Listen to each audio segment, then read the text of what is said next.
There are a number of people,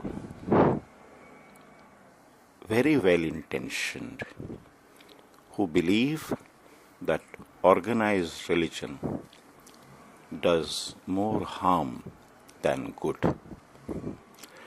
The reason why they say so is that when we have this concept of organized religion, there is a tendency for fossilization of thought and also the tendency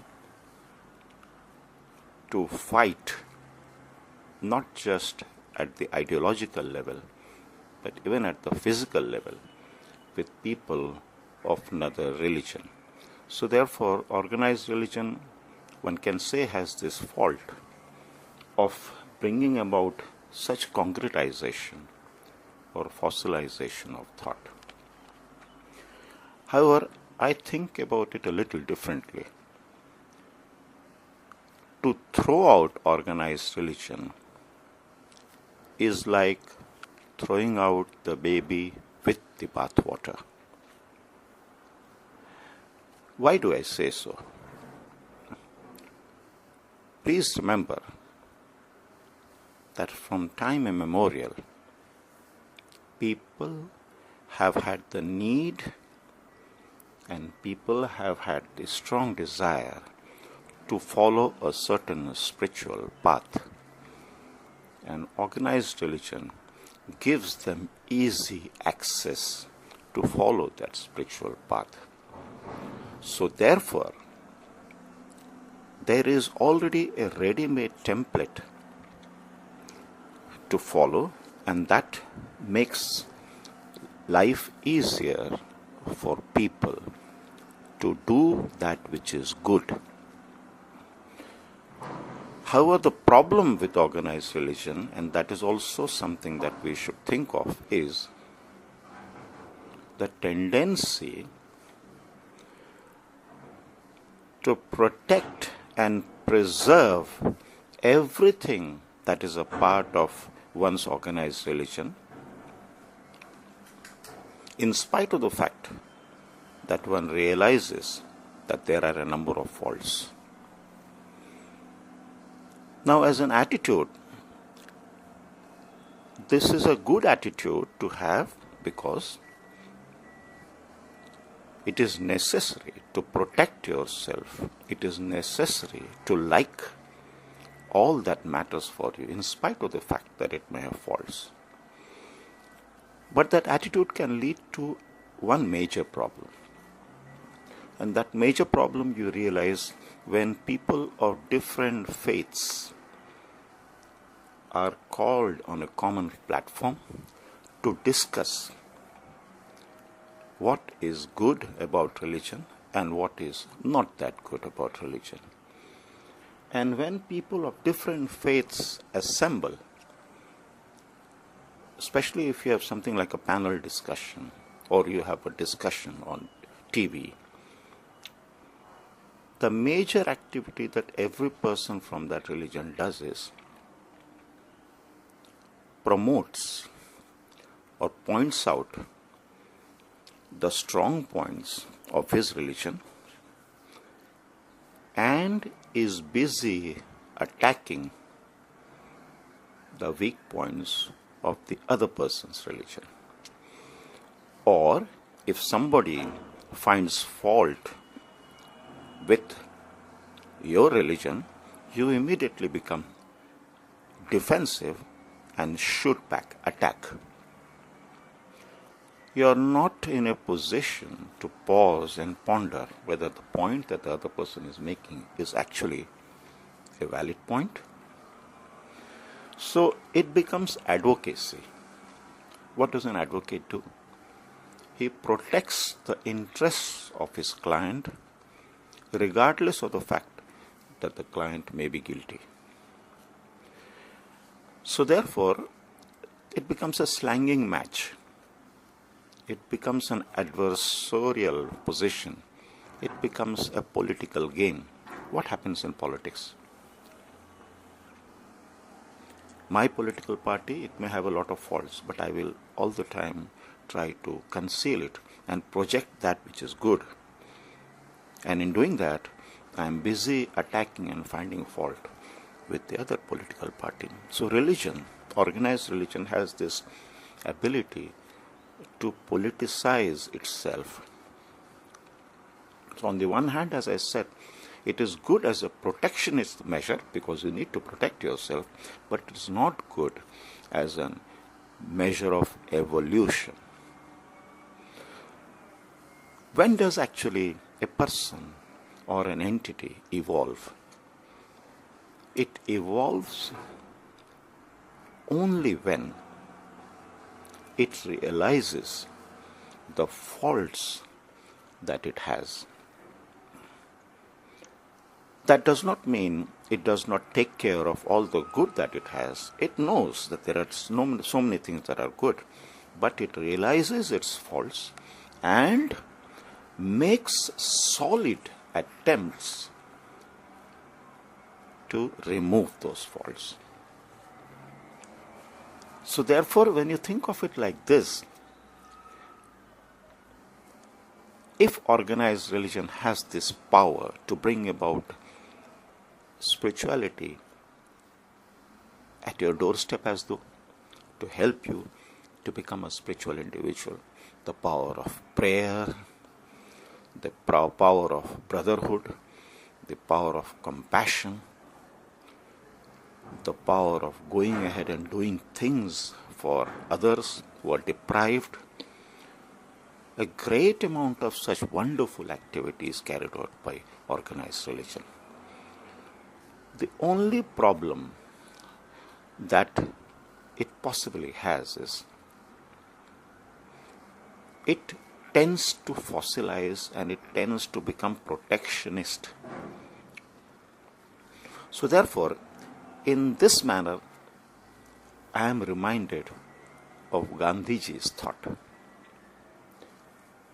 Gandhiji gave a number of valuable ideas. That is why he is a Mahatma. But in the matter of religion, what he says is, I have no business to find fault or catalog the mistakes of a person of another religion or another religion. Because if I look at my own religion, I find that there are so many faults in my religion. Untouchability, for example, is one. And I would like to work so that I can remove this concept of untouchability in my own religion. And my job and my mission should be to find fault with that which is wrong in my religion and improve it, while at the same time looking at all that is good in some other religion and communicating with people of the other religion at that level. So, if a Hindu, for example, finds fault with a Muslim, he says, that is not an activity in which I would like to be involved. In fact, I am a Hindu, and I'm a proud Hindu, and I like my Hinduism, but at the same time, I know that it has a lot of faults, and it is my business to correct it, and it is not my business to correct the faults of any other religion. So, how does one therefore look at organized religion? If you think about it like this, you are born in a certain religion, you profess it, you protect it, but if you can go ahead and look at its faults and correct it, at the same time, look at all that is good, all that is powerful, all that is lovely in the other organized religions and try to inculcate it in your religion, then what would happen? Not only you would get rid of your faults, you would elevate your religion to a different level. So what is applicable to a human being? When a human being starts finding fault with himself and corrects it, he elevates himself. If you will read stories of my experiments with truth of Gandhiji, what has he done in that book? He has catalogued all his faults. He has openly spoken about everything that he has done wrong. And when he did that, he got cleansed. And from there onwards started his march towards becoming a Mahatma. That is what every organized religion needs to do. As a Hindu, I shall go ahead and find faults with my religion and correct them, not just find faults. There are a number of people who are busy only criticizing and finding fault. That is the first step. And that is the step that should lead you to going ahead and correcting those faults. At the same time, I must look at what is wonderful and good in all other religions. For example, I find the concept of brotherhood such a fascinating and lovely concept in Islam. I find the concept of compassion such a wonderful concept that Jesus Christ gave to the world, not just by word of mouth, but actually by leading his life in such a manner. So that even at the end moment when people were crucifying him, even at that moment he had the compassion to say, "O Lord, forgive them, for they know not what they do." Such amount of forgiveness, such amount of care, such amount of compassion for your fellow human beings who are hurting you, who are harming you. This is a priceless virtue which Christianity has given to the world.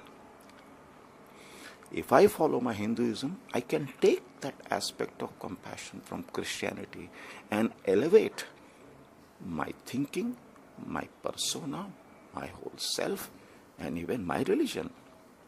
Similarly, if I do that with brotherhood, the feeling that one Muslim has for the other, if that I can inculcate as a part of my Hinduism, there's so much of disunity, disparity that is prevalent in this religion could be removed. Now, what I'm thinking about my religion, just let's pause for a moment, and if the Muslim starts thinking about his religion, what are the faults in my religion and what is that which is good in other religions?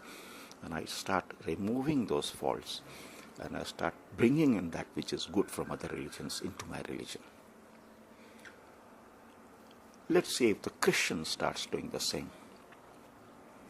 If he looks at the faults that are in his religion or her religion, removes them and brings in that which is good in all other religions, what would happen?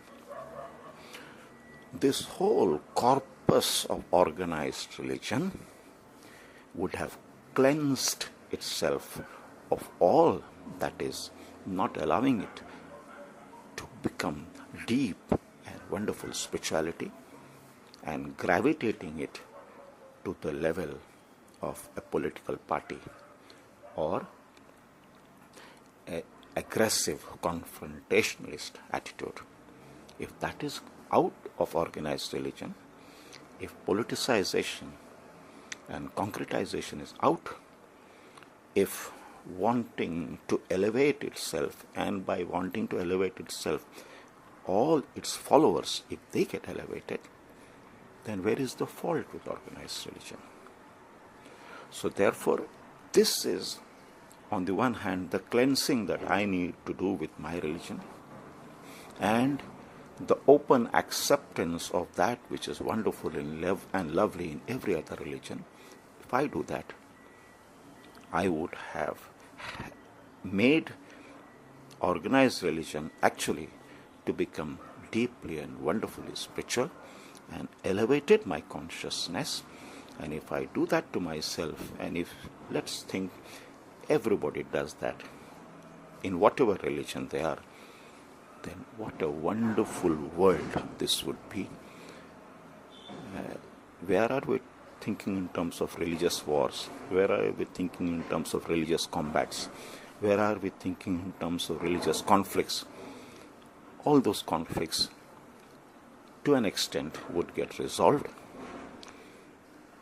and the human being would realize what it is to be human and humane, which actually is the basic and the fundamental purpose of every organized religion.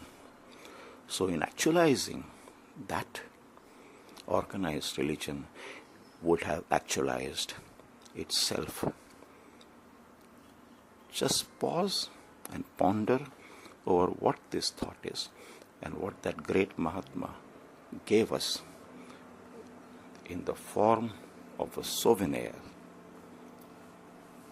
which we should grasp, protect, and use to bring about that universality of religion, which is actually the goal and the purpose of organized religion. Thank you very much, ladies and gentlemen.